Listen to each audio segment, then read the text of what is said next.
Hi hello everybody. இன்னைக்கு பார்த்தீங்கன்னா வைத்தீஸ்வரன் திருக்கோயிலில் பார்த்தீங்கன்னா அதாவது பங்குனி மாத பிரம்ம உற்சவம் கொடியேற்றத்துடன் இன்று துவக்கப்பட உள்ளது. நேற்று இரவு என்னன்னு பார்த்தீங்கன்னா கோயிலில் கொடியேறுவதற்கான தயார் நிலையில் ஏற்பாடுகள் செய்யப்பட்டுள்ளது. அந்த வீடியோ பதிவு தான் பார்க்குறோம் பாருங்கள். இது கீழ ராஜகோபுரத்தில் லைட் செட்டிங் அருமையான முறையில் அமைய பெற்று இந்த வைத்தீஸ்வரன் கோவில் திருப்புள்ளிருக்கு வேலூர் ஆலயத்தில் கோயில் உள் நுழைவாயிலில் சென்றுட்ருக்கோம் பாருங்கள். இது இரவு நேரங்கள் எடுத்ததுனால சரியான முறையில் தெரியல. கோயில் உள்ள போய் நம்ம ஒவ்வொரு இடமா காட்டுறோம் பாருங்கள். கொடியேறதற்காக பஞ்சமூர்த்தி கொடிகள் ஏறப்பட உள்ளது. இன்று 2ஆம் திருநாள் வாகனத்தில் இரவு நேரங்களில் பஞ்சமூர்த்திகள் வீதி உலா வரும் பாருங்கள். இது வந்து யாகசாலை கூடம். யாகசாலை வந்து இங்கே தான் நடக்கும்.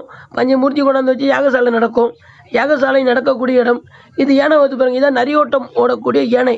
அதாவது முருகப்பெருமான் வந்து யானையே விரட்டுவார், யானை ஓடும். ஓடி திரும்பி வந்து முருகனை விரட்டும் ஐதீகம். இதான் வந்து கார்த்திகை மண்டபம். இந்த மண்டபத்தில் தான் பஞ்சமூர்த்தி வச்சுருக்காங்க. லைட் செட்டிங் இருக்குது. இது பிள்ளையாருக்கு உள்ளது. இது பார்த்திங்கன்னா செவ்வாய் சண்டிகேஸ்வரருக்கு உள்ளது. இது முருகனுக்காக உள்ளது. இது சுவாமி அம்பாளுக்கு உள்ளது. இந்த கொடி இதுதான் தங்க கொடி மரம். இது வந்து சந்திரசேகர உற்சவம் ஏறும்போது இந்த தங்க கொடி மரம் ஏறிடுச்சு. இது அடுத்தது பார்த்திங்கன்னா சிறிய ராஜகோபுரமாக வெள்ளி ராஜகோபுரம். டாட்டா பாய். வீடியோ பிடிச்சா லைக் அண்ட் சப்போர்ட் ஷேர் பண்ணுங்கள். அடுத்த வீடியோவில் பார்ப்போம்.